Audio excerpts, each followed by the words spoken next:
agar mereka lebih mudah untuk dikenali, sehingga mereka tidak diganggu. Bukan disuruh ibadah pakai itu, supaya tidak diganggu dan mudah dikenali. Itu tujuan jilbab ternyata ya. Anda sembah ini apanya? Yang saya sembah Allah. Iya, Allah Yang itu saya ada sembah firmannya. Allah, Allah yang itu punya firman firman nggak? otomatis ada firman Ya udah, yang berarti disampaikan oleh firmannya Allah. disembah dong. Saya tidak menyembah, Ya saya tidak tanya, menyembah firman, kalau saya tidak menyembah firmannya, perkataan. iya. Saya mengikuti apa Kalau yang dikatakan Allah, oleh Allah. nih, saya Ibaratnya kita nggak nanya disampaikan. disampaikan. Firman yang ada di dalam diri Allah Anda, itu apakah Anda sembah Saya tidak atau menyembah, tidak? bukan saya tidak menyembah firman, saya Kalau menyembah tidak Allah. disembah, bisa tidak Anda menyembah Allah Anda tanpa firman-Nya? Shalom Bapak Ibu saudara-saudari terkasih, selamat datang di channel Juru Selamatku. Sebelumnya jangan lupa subscribe, like, dan bagikan tentang kebenaran Tuhan kita yang besar, dahsyat, dan penuh kasih. Pembahasan kali ini akan disampaikan oleh apologet Kristen yang sangat luar biasa, yaitu Saudari Agatha. Beliau akan berdiskusi dengan beberapa umat muslim yang bertanya tentang iman Kristen. Dari diskusi tersebut, umat muslim ini mencoba membandingkan ajaran Kristen dan Islam. Namun, pada saat Saudari Agatha membalikan pertanyaan tersebut, umat muslim ini tidak mampu menjelaskan dan menunjukkan dalil. Tanpa panjang lebar, saya ajak Bapak, Ibu, Saudara-saudari untuk melihat diskusi yang sangat seru ini. Tentunya bisa menambah wawasan serta menguatkan iman kekristenan kita.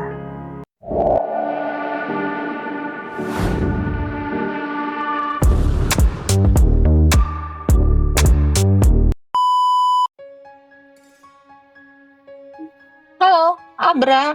Emang.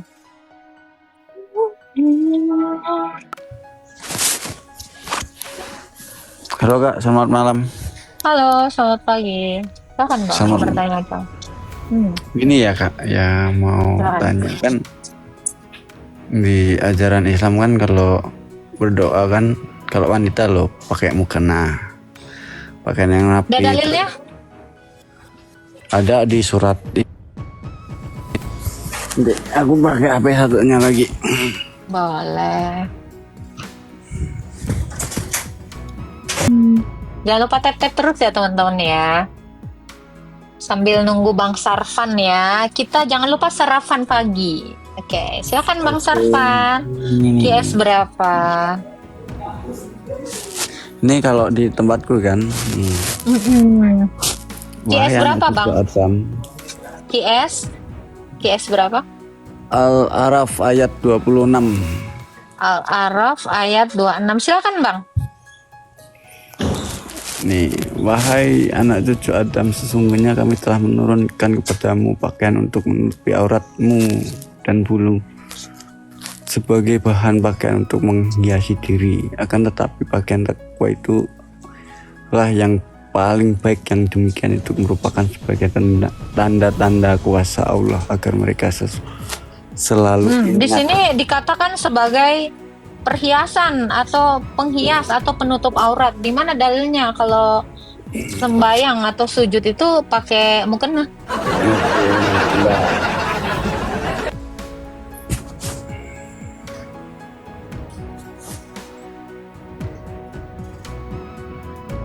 Bawalah pergi cintaku. Ya, wahai anak cucu Adam. Anak cucu Adam nih ada yang laki ya Bang ya? Nggak mungkin cewek semua kan? Iya, Nah, benar. wahai anak cucu Adam, sungguh kami telah menurunkan kepadamu pakaian untuk menutupi auratmu dan bulu dalam kurung sebagai pakaian untuk menghias diri. Akan tetapi pakaian takwa itulah yang paling baik, yang demikian merupakan sebagian tanda-tanda Allah agar selalu ingat.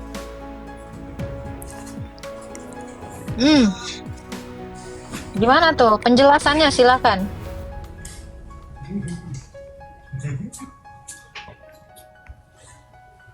Ini Kak,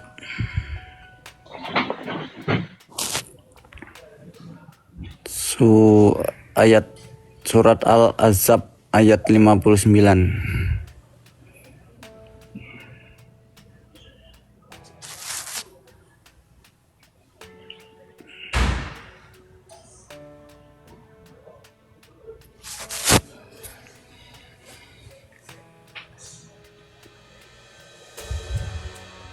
Silakan dibacakan. Al-Ahzab Al-Ahzab ayat 59. ayat 59, silakan Pak, bacakan. Wahai Nabi, katakanlah kepada istri-istrimu, anak-anak perempuanmu, dan istri-istri orang mukmin, hendaklah mereka menutupi jilbabnya ke seluruh tubuh mereka. Yang demikian itu agar mereka lebih mudah untuk dikenal, sehingga mereka tidak diganggu, dan Allah Maha Pengampun, Maha Penyayang. Bukan beribadah rupanya supaya bisa dikenal dan tidak diganggu. Ya, disuruh menutupi ini ya. Wahai Nabi, dalam kurung Muhammad, katakanlah kepada istri-istrimu, anak-anak perempuanmu, dan istri-istri orang mukmin supaya mereka mengulurkan jilbabnya ke seluruh tubuh mereka.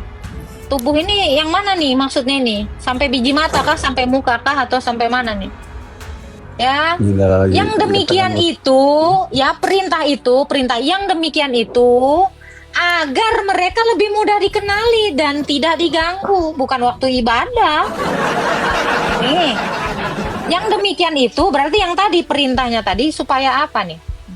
Wahai Nabi, katakanlah kepada istri-istrimu, anak-anak perempuanmu, dan istri-istri orang mukmin supaya mereka mengulurkan jilbabnya ke seluruh tubuh mereka. Yang demikian itu agar mereka lebih mudah untuk dikenali sehingga mereka tidak diganggu. Bukan disuruh ibadah pakai itu, supaya tidak diganggu dan mudah dikenali. Itu tujuan jilbab ternyata ya. Nanti lagi ini. Silakan.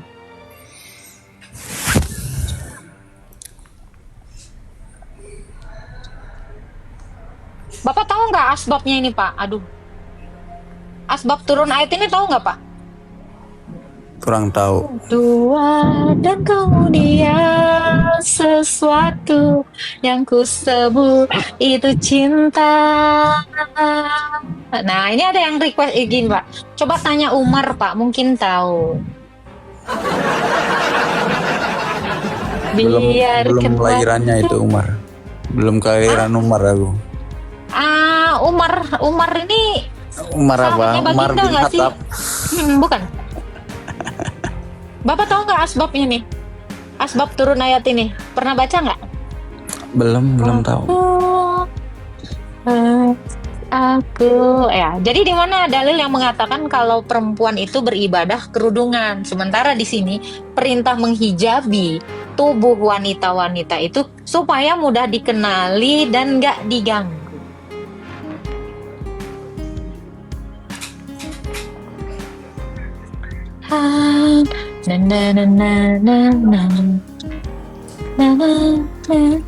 Abah mungkin mau bantu Abah? Boker Kak Sauda. Puisi antara kita berdua. Gimana penjelasannya Pak dari ayat itu Pak? Coba Bapak aja lah yang menjelaskan. Saya nggak berkapasitas untuk menjelaskan itu. Santai. Yang di bawah santai dong. Ini kan Bapak nih nggak tahu nih. Mungkin Abah ada yang mau nambahin Abah? Apa sih asbabul nuzul turunnya ayat ini? Apa sih penyebabnya?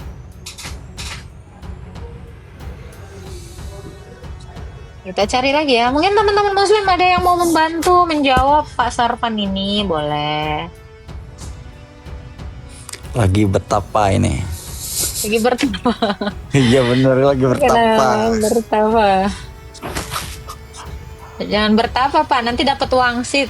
Tiba-tiba jadi nabi lagi. Itu yang bahaya. Dia bukan milikku, biarkan waktu. Halo, ini ada Muswawir. Musawir. Halo, assalamualaikum. Musyawir Abid M. Oke, Musyawir. Silakan Iya. Bang Musawir, mungkin ada yang mau dibantu dari Al-Ahzab ya, surah Al-Ahzab tadi. Karena Pak Sarvan tadi mengeluarkan narasi bahwa perempuan itu kalau mau ibadah itu berkerudung. Ada dalilnya nggak nih? Oke, jadi sebenarnya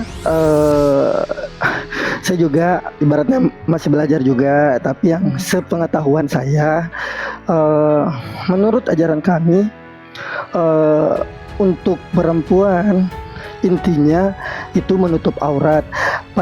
Seperti halnya di tempat kerja saya. Di tempat kerja saya otomatis ada muslimah yang mau sholat, terkadang tidak ada kerudung, tidak ada ini, maksudnya mukena, ya. Tetapi dia sudah menutup auratnya dengan menggunakan kerudung yang lebih panjang, hingga menutupi auratnya, dan dia bisa sholat dengan apa yang dia gunakan. Seperti itu sih pemahaman saya. Makasih. Oke. Iya. Sebenarnya tadi saya naik ke sini sebenarnya mau tanya-tanya sih sama boleh. mbaknya. Boleh Tapi tanya. Mas Sarfan masih mau berkomentar mungkin? Silakan Pak Servan. Lanjutin aja. Oh ya, boleh lanjut. Oke, yang saya mau tanyakan gini, di tempat kerja saya itu ada Kristen, terus ada Katolik juga. Tapi cara bisa dikatakan katanya berbeda. Ya lah, saya juga bingung, padahal setahu saya ya Tuhannya sama-sama itu Yesus. Lah kok berbeda? Itu sih agak bingung. Saya juga kadang bingung, cuman saya tidak mau masuk ke ranahnya itu, takut tersinggung juga. Mungkin mbaknya boleh sedikit menjelaskan supaya saya sedikit tahu tentang hal itu. Makasih sih. Allahnya sama, ajarannya sama. Ada yang tetap memegang teguh tradisi suci gereja, ada yang mungkin mereformasinya, itu hanya itu aja bedanya. Nah, itu aja. ini sama halnya dengan Syiah, Muhammadiyah, Wahabi, apalagi Sunni. Ini ya contoh kayak Syiah, teman saya Syiah banyak. Gitu. Contoh kayak Syiah ini banyak ya, teman saya banyak Syiah. Nah, mereka itu kalau sembahyang pakai batu. Nah, kalau abang kalau sembahyang bawa batu nggak ditaruh di waktu sujud tuh, segede-gede gini tuh? Enggak ya, beda ya. Iya. Oh gitu ya. Terus ini terus ada satu lagi nih yang tahu pernah ini enggak sih, yang dia dari Ali gitu ya, Karbala ya kalau nggak salah. Nah, yang suka mukul-mukulin kepalanya itu loh bang, sambil joget-joget Ali itu kan heboh banget. Nah, itu Islam apa ya bang, kalau saya boleh tahu bang? Kalau itu saya nggak paham sih. Itu juga Muslim kan dia. Ali itu siapa sih, anaknya Baginda ya kalau nggak salah ya? Saya yang tidak sudah sampai dibaiat mencari ke situ. Terus tadi lanjut ya pertanyaan saya. Terus boleh. Bedanya kan adalah penentu katanya, yang di rumahnya ada salib, ada juga salib yang ada semacam patung yang tergantung juga. Itu bedanya kenapa? Itu kayak penentu bilang, oh ini Katolik, oh ini Kristen ini. Nggak ada penentuan keimanan dari terus si itu apa? Apa tuh? Di daerah saya kan kayak gitu. Oh kalau ada misalnya di Toraja itu kan nggak ada ini. Ada apa terus tuh? Yang disalib, maaf. Tapi di ini yang misalnya di Toraja itu salibnya nggak ada ininya, yang patung ininya yang tergantung. Terus sedangkan Katolik seperti ini, begitu. Gimana sih? Kalau boleh tahu aja.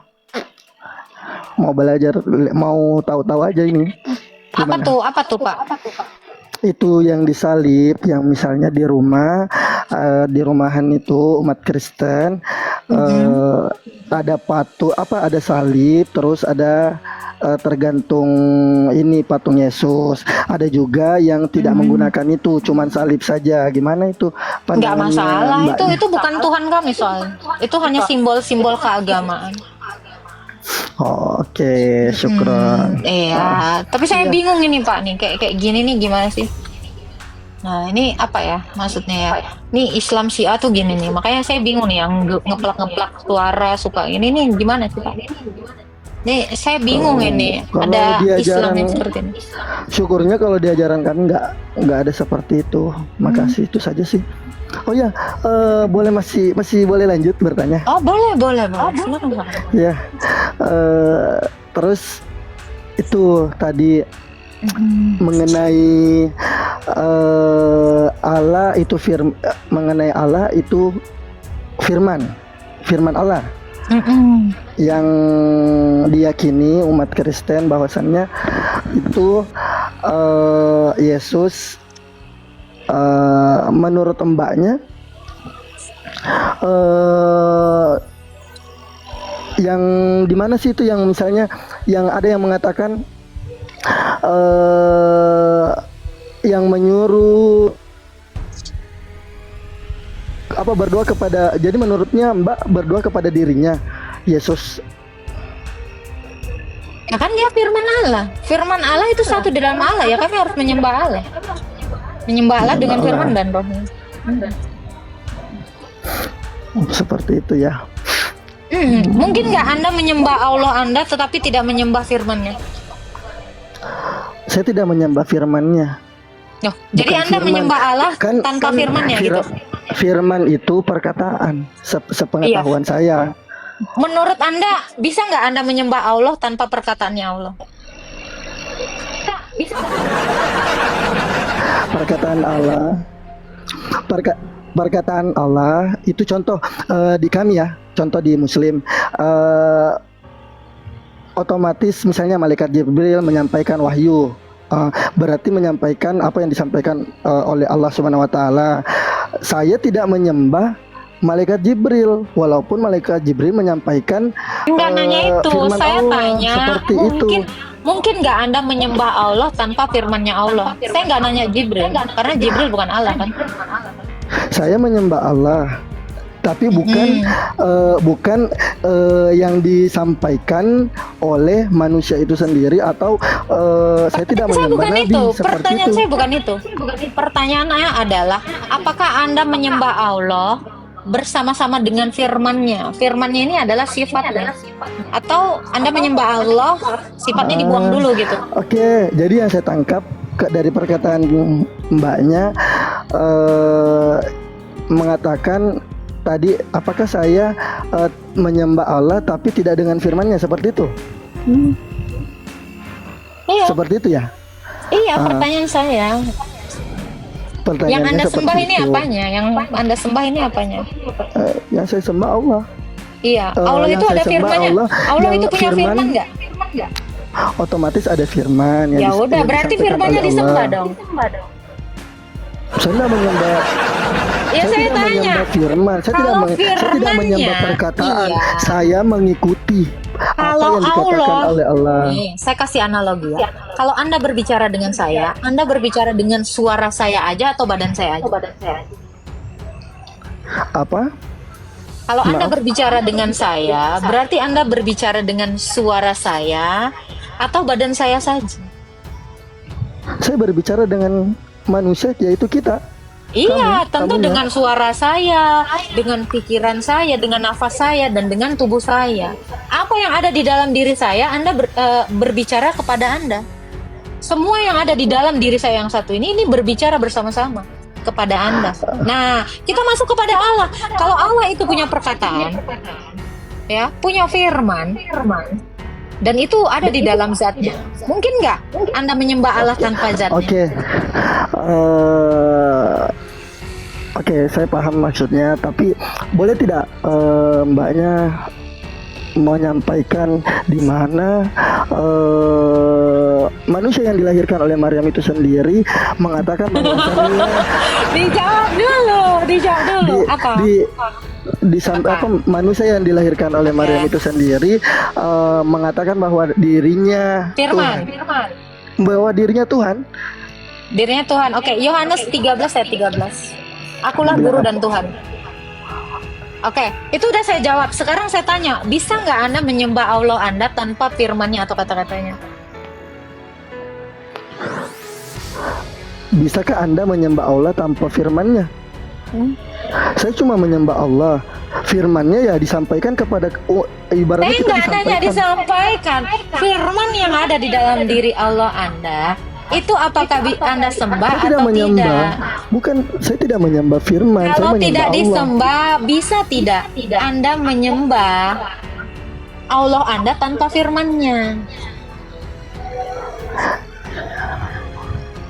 Ya, bisa lah. Bisa nggak? Bisa. Oh, oke. Sekarang saya tanya Anda. Misalnya manusia, ini udah mati badannya aja. Bisa nggak Anda bicara dengan badannya aja tidak ada pikiran? Ya, bukan perumpamaan ke situnya. Kalau Anda menyembah ilah yang tidak punya firman, Anda menyembah ilah yang mati, yang bisu. Ya, jadi kalau Anda mau ngobrol dengan saya, nggak mungkin Anda bicara cuma sama badan saya aja. Saya nggak mau berbicara dengan suaranya. Saya nggak mau berbicara dengan rohnya. Badannya aja, ya udah ngobrol sama mayat. Kata-katanya Allah itu loh, itu nggak akan mungkin Anda bisa pisahkan dari Allah Anda. Kalau Anda pisahkan, ya udah bisu dong. Mau Anda suka atau tidak suka, Anda harus menyembah sekaligus dengan firman-Nya. Makanya Ya, kenapa Yesus makanya begini, kenapa? makanya di sini teman-teman banyak yang berdebat bahwasannya contohlah kami seorang muslim, loh kok apalagi namanya, kok Kristen, umat Kristen menyembah manusia. Ya, begitulah penjelasan dari Story Agatha. Bagaimana menurut pendapat Bapak, Ibu, saudara-saudari sekalian setelah melihat video tersebut? Tentu kita semua pasti merasa terberkati dan juga menambah wawasan tentang juru selamat kita, yaitu Tuhan Yesus Kristus. Mari kita sama-sama belajar terus tentang kebesaran dan kebenaran Tuhan Yesus melalui video-video selanjutnya. Shalom dan Tuhan Yesus memberkati.